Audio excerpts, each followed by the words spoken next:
আমাদের এক দফা এক দাবি আমাদের চাকরি বাস্তবায়নের করার জন্য আমরা রাজপথে এসেছি। আমরা আজকে 29 দিন যাবৎ রাজপথে আছি। আমরা সরকারের গুরুত্বপূর্ণ কাজ করি, সারা বাংলাদেশের মানুষের জনগণের দলিল আমরা স্থায়ী করি, 100 বছরের জন্য আমরা স্থায়ী রেকর্ড করি। আমাদের কোনো বেতন নাই, আমাদের কলম সরকারি, বালাম সরকারি, টেবিল সরকারি, অফিস সরকারি, আমরা অস্থায়ীভাবে এখনও আছি। আমরা এক একজন 10 বছর, 15 বছর, 12 বছর ধরে আমরা চাকরি করছি, 20 বছর, 25 বছর ধরে চাকরি করছি। আমাদের চাকরি এখনও স্থায়ীকরণ হচ্ছে না।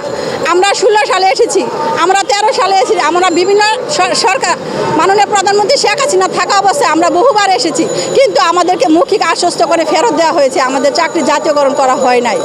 এখন আমরা পেটের দায়ে আমরা রাজপথে এসেছি। আমরা চাচ্ছি যেন আমাদের চাকরি যেন বাস্তবায়ন করে সরকার যেন সসম্মানে আমাদেরকে গড়ে ফেরার সুযোগ করে দেন। আমরা বালাম কবি করি, আমরা অ্যান্ডোস্কোপি করি, আমরা সূচি বালাম করি, আমরা নকল করি, আমরা দলিলের বিভিন্ন অংশ গুরুত্বপূর্ণ কাজ করি, কিন্তু আমাদের চাকরিটা সরকারি না। আমাদের মাসিক বেতন 7,200 টাকা। যদি আমাদের বালাম বহি থাকে, আমরা লিখতে পারি, তাহলে 7,200 টাকা পাই।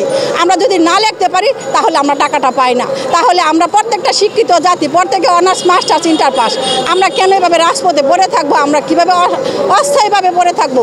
বিভিন্ন অফিসের মানুষের চাকরি স্থায়ীকরণ করা হচ্ছে, সরকারের কোর্টের নকল নবীতে সরকারি করা হচ্ছে, হাইকোর্টের নকল নবীতে সরকারি করা হচ্ছে, তাহলে আমাদের কেন সরকারি করা হবে না? আমাদের চাকরি থেকে প্রতি বছর ধাপে ধাপে 2 জন 1 জন করে সরকারি চাকরি করা হচ্ছে। প্রথমে সরকারি মহড়া হচ্ছে, মহড়া থেকে সহকারী মহড়া, কেরানি, এমনকি পর্যায়ক্রমে সাব রেজিস্ট্রার হচ্ছে। তাহলে আমরা কেন সরকারি চাকরি থেকে বাদ পড়ব? আমাদের প্রত্যেকে এভাবে সিরিয়াল আসলে আমাদের কারো বয়স থাকবে না, তাহলে আমরা কেন চাকরি থেকে বাদ পড়ব? আমরা চাই ওনারা যেন আমাদের দিকটা বিবেচনা করে আমাদের চাকরিটা যেন লিখিতভাবে আমাদেরকে রাষ্ট্রীয়ভাবে সম্মান দেয়, আমাদেরকে যার যার ঘরে ফিরে যাওয়ার সুযোগ করে দেন। আমরা রাজপথে আসতাম না, আমাদের পেটে লাথি পড়েছে, আমরা ঠিক মতো খেতে পারছি না, আমরা বাজারে দ্রব্যমূল্যের দাম বেশি, 7,200 টাকা দিয়ে আমরা চলতে পারছি না, এবং সব কিছুর দাম বিবেচনা করে, আমাদের ছেলে মেয়েদের পড়াশোনার দিক বিবেচনা করে, আমাদের অসুখ বিসুখ, স্বামী সন্তানদের দিক বিবেচনা করে আমরা আজকে রাজপথে এসেছি। আমরা চাই সরকার যেন আমাদেরকে যৌক্তিক দাবি মেনে নেয়। আমরা বিভিন্নভাবে বৈষম্যের শিকার, আমরা মাতৃকালীন ছুটি পাচ্ছি না, আমরা সরকারের বিভিন্ন সুযোগ সুবিধা পাচ্ছি না, আমরা ঈদ যায়, চান যায়, আমাদের কোনো বেতন বোনাস নাই, পূজার বোনাস নাই, আমাদের কিছু নাই। আমরা এভাবে অনাহারে অনেক কষ্টে আমাদের দিন যাচ্ছে। আমরা চাই সরকার যেন আমাদেরকে সঠিক মূল্যায়ন করে এবং আমাদের কাজটা খতিয়ে দেখে আসলে নকল অফিসের কাজ কি। আমরা সকাল 9টা থেকে সন্ধ্যা 6টা পর্যন্ত আমরা সরকারের গুরুত্বপূর্ণ কাজ করি। আমাদের রাজস্ব খাতে যদি সরকার নেয়, তাহলে সরকারের কোনো ক্ষতি হবে না, বরং সরকারের আরও 2 টাকা লাভ হবে।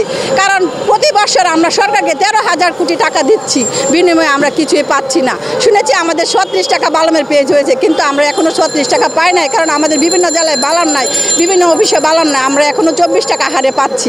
তাহলে আমাদের মাতৃকালীন ছুটি নেই, আমাদের কোনো সুযোগ ছবি না, তাহলে আমরা কিভাবে চলি? আমরা প্রত্যেকটা মা বোন অনেক অসুস্থ, আমাদের অসুস্থ থাকা অবস্থায় আমরা অফিস থেকে 100 টাকাও পাচ্ছি না, তাহলে আমরা কিভাবে আমাদের দিনগুলি অতিবাহিত করছি? তাই আমরা সরকারের কাছে আকুল আবেদন, সরকার যেন আমাদের দিকটা বিবেচনা করে এবং আমাদেরকে লিখিত প্রজ্ঞাপন জারি করে লিখিতভাবে আমাদেরকে সসম্মানে আমাদেরকে বাড়িতে ফেরার সুযোগ করে দেন।